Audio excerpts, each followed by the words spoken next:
بسم اللہ الرحمن الرحیم والصلاة والسلام علی من لا نبی بعدہ اما بعد۔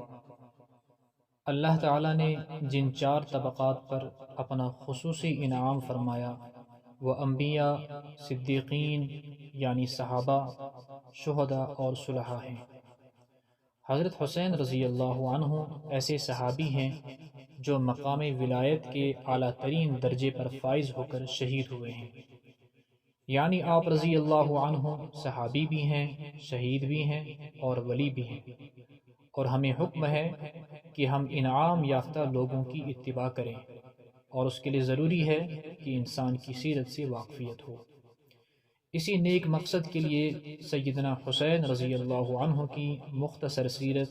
اور ان کے فضائل پیش خدمت ہیں۔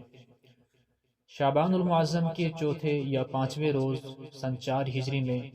خانوادہ نبوت میں جگر گوشہ رسول حضرت فاطمہ الزہرا رضی اللہ عنہا کی گود میں ایسے بچے نے جنم لیا جو صبر و استقلال، عزیمت و شجاعت، ہمت و جوانمردی، بصیرت و فراست کا استعارہ بن گیا، جسے دنیا نواسۂ رسول حضرت حسین رضی اللہ عنہ کے مبارک نام سے یاد کرتی ہے۔ سیرت نگاروں نے محدثین کی تحقیق کو مدار بنا کر آپ کے حلیہ مبارک کا یوں نقشہ کھینچا ہے کہ آپ انتہائی خوبصورت تھے، ذہانت و ذکاوت آپ کے چہرے پر جھلکتی تھی، قوت و شجاعت کے پیکر اور غیر معمولی خوبیوں کے مالک تھے۔ حافظ ابن کثیر رحمۃ اللہ علیہ فرماتے ہیں، کان جسد الحسین یشبہ جسد رسول اللہ صلی اللہ علیہ وسلم، کہ حضرت حسین رضی اللہ عنہ کا جسم مبارک رسول اللہ صلی اللہ علیہ وسلم کے جسم مبارک سے بہت مشابہت رکھتا تھا۔ حضرت حسین رضی اللہ عنہ کی فضیلت کے لیے نواسۂ رسول ہونے کی نسبت ہی بہت بڑی ہے، لیکن مزید آن حضرت صلی اللہ علیہ وسلم کی کئی ارشادات سے آپ کی قدر و منزلت معلوم ہوتی ہے۔ امام حاکم نے مستدرک میں حدیث نقل کی کہ حضور صلی اللہ علیہ وسلم نے فرمایا،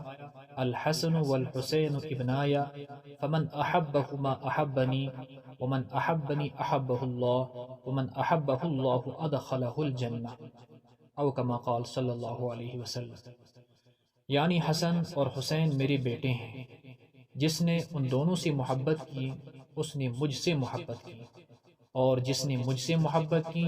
تو اللہ تعالیٰ اس سے محبت کرے گا، اور جس سے اللہ محبت کرتا ہے اسے جنت میں داخل کرے گا۔ امام ترمذی نے حضرت ابو سعید رضی اللہ عنہ کے حوالے سے حدیث نقل کی کہ نبی کریم صلی اللہ علیہ وسلم نے فرمایا، الحسن والحسین سیدا شباب اہل الجنہ، یعنی حسن اور حسین جنتی نوجوانوں کے سردار ہیں۔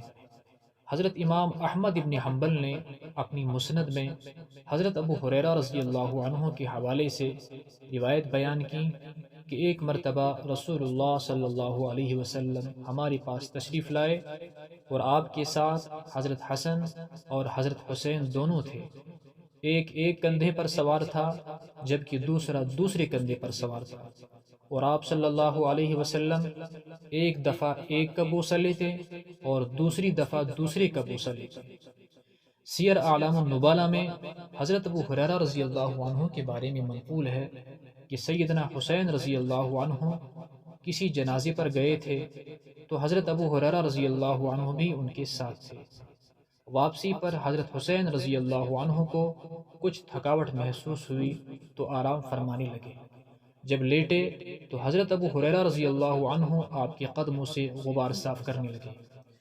سیدنا حسین رضی اللہ عنہ کو ایسے بزرگ صحابی کا یہ کام کرتے ندامت ہوئی، اس لیے فرمایا، آپ کیوں کر رہے ہیں؟ حضرت ابو ہریرہ نے فرمایا، آپ اس بات کو چھوڑیے اور مجھے اپنا کام کرنے دیجیے۔ اللہ کی قسم، آپ کی جو فضیلت مجھے معلوم ہے اگر دوسروں کو معلوم ہو جائے تو وہ آپ کو کندھوں پر اٹھائیں۔ یہ تھی حضرت حسین رضی اللہ عنہ کی مختصر روایات کی روشنی میں فضیلت، جن کو میں نے آپ حضرات کے سامنے اختصاراً پیش کیا ہے۔ اللہ تعالی ہمیں حضرت حسین رضی اللہ عنہ کی محبت اور ان کا مقام سمجھنے کے ساتھ ساتھ ان کے نقش قدم پر چلنے کی توفیق عطا فرمائے۔ والسلام علیکم ورحمۃ اللہ وبرکاتہ۔